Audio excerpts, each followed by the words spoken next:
এই মেয়েটা পবিত্রকে জড়িয়ে ধরলো কেন? নিশ্চয়ই এই মেয়েটার সাথে কিছু না কিছু চক্কর আছে। দাঁড়াও, দেখাচ্ছি মজা। না না, এখন গেলে নিশ্চয়ই পবিত্র কিছু না কিছু বাহানা দেবে আমাকে। ওদেরকে আমাকে হাতে নাতে ধরতে হবে।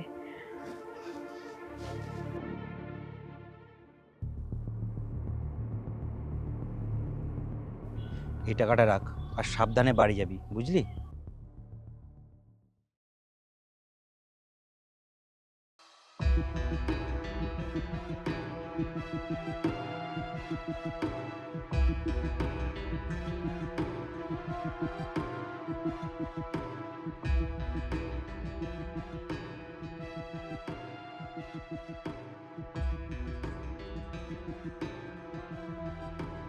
কি ব্যাপার, আজকাল এত দেরি করে বাড়ি ফিরছো?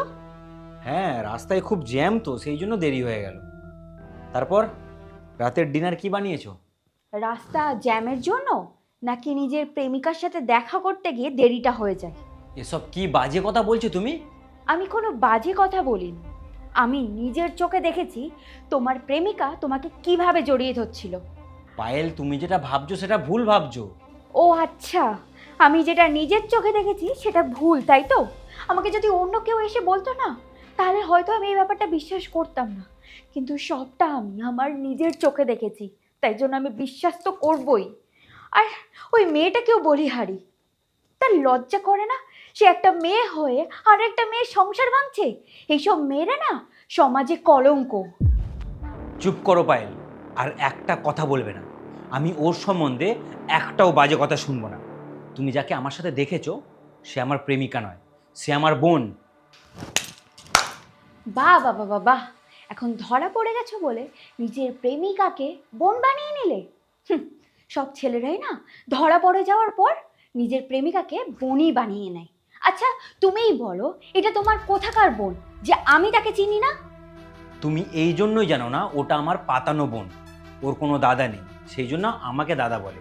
ও আমাকে ছোটবেলা থেকে রাখি বাঁধে। দাদা, আমি 1 লাখ টাকা জমা করে দিয়েছি, কিন্তু ডাক্তার বলেছে আমার বড় সার্জারি করতে হবে, আর অনেক টাকা লাগবে। আমি কি করব এখন বুঝতে পারছি না। এই নে, এই টাকাটা রাখ। তোর দাদা যতদিন বেঁচে আছে টাকা নিয়ে কোনো চিন্তা করবি না। তোর স্বামীর ভালোভাবে চিকিৎসা কর, বুঝলি? অনেক ধন্যবাদ দাদা তোমাকে। মন খারাপ করিস না, তোর স্বামী আবার সুস্থ হয়ে যাবে। যা, এখন সাবধানে বাড়ি যা।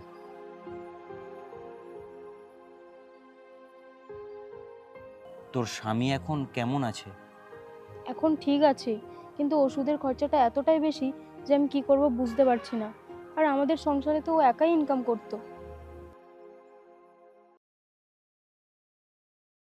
তুই এই টাকাটা রাখ। না দাদা, আমি এই টাকাটা নিতে পারবো না। এমনিতেই তুমি আমাদের অনেক উপকার করেছো। এই নে, টাকাটা ধর। তুই আমাকে দাদা বলিস তো? দাদা হয়ে আমি বোনকে সাহায্য করবো না তো কাকে করব? তোর থেকে আমি কোনোদিন টাকা চেয়েছি? তোর যদি পরে মনে হয় আমাকে দিবি, না হলে কোনো ব্যাপার না। তুই তোর স্বামীর ভালোভাবে খেয়াল রাখ, আমি এটাই চাই। এরপরে কোনো কিছু দরকার হলে আমাকে অবশ্যই জানাবি কিন্তু।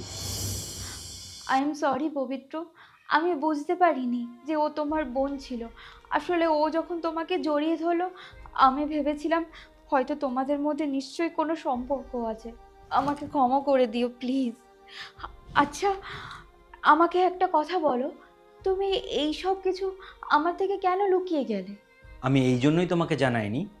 আমাদের ব্যাংকে যে এফডি ছিল সেটা আমি ভেঙে দিয়েছি ওর স্বামীর চিকিৎসার জন্য। আর এটা শুনলে তুমি হয়তো অনেক কষ্ট পাবে, সেই জন্য আমি তোমাকে কিছু জানাইনি। কারণ এই টাকাগুলো তুমি অনেক কষ্ট করে জমিয়েছিলে। পবিত্র, তোমার টাকা আমার টাকা এসব তো আলাদা না। আমরা যাই করেছি দুজনে একসাথে করেছি। আর তুমি যদি আমাকে একবার বলতে, তাহলে আমি তোমাকে বারণ করতাম না। সরি, আমার তোমাকে জানানো উচিত ছিল। আজকের পর থেকে আমি কোনো কথা তোমাকে লুকাবো না, সব কিছু জানাবো তোমাকে। তুমি ফ্রেশ হয়ে নাও, আমি খাবার রেডি করছি।